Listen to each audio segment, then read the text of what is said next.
Assalamu alaikum wa rahmatullahi ta'ala wa barakatuh. Welcome back to my channel.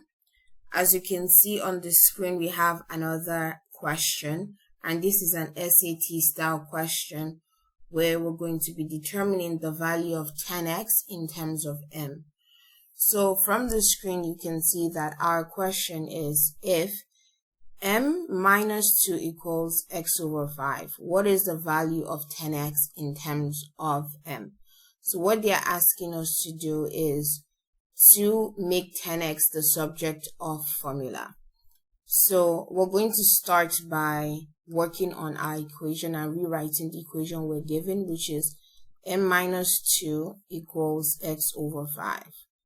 And since we're trying to solve for the value of 10x in terms of m, and we're given this equation, we can just simply do the common mathematics rule, which is for us to cross multiply. And when we cross multiply, we end up with 5 multiplied by m minus 2 equals x.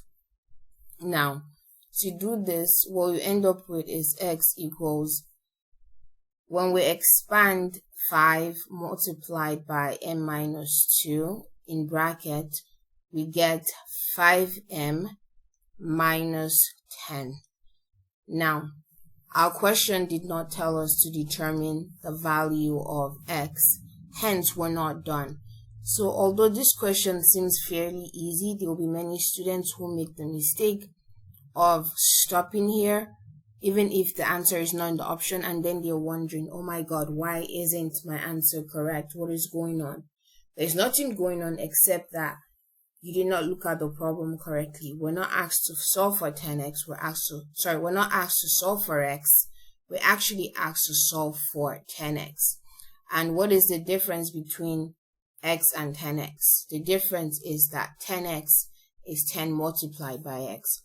Hence, to determine what 10x is here, we can just say x, right? We can just say, gosh, I'm trying to erase this one. So we can just say x equals 5m minus 10, and we're going to multiply both sides of the equation by 10. That's how you solve it. So what you end up with is 10x equals 50m minus 100, and this is the answer. Our answer is literally 10x equals to 50m minus 100. Now we can compare what we got from our solution to the options that we have here. So we have 10m minus 20, that's not our answer. For B, we have 10m minus 2, that's not the answer.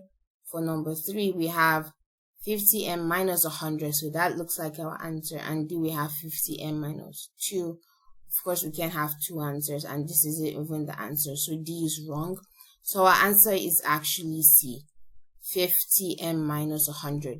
This question is fairly easy, but the trick for this question to confuse students that do not pay attention to the instructions in a question is the fact that we're not isolating a particular variable. Instead, we're trying to solve a particular variable that is a multiple of a number, in this case 10, and solve for what the multiple of x, 10x, is in terms of m. So that's it. It's not like we're just dealing with x or we're just dealing with m. We're dealing with 10x. So that's a wise way to do it. Sometimes questions in the SATs can be there for you to trick you.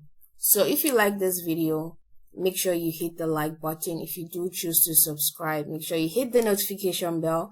I just wanted to mention to you guys as well that these aren't the only type of videos. I make a lot of SAT videos as well as other STEM related content. So if this is what you enjoy watching and what helps you learn, I am very detailed in my tutoring, as well as I have a lot of practice problems.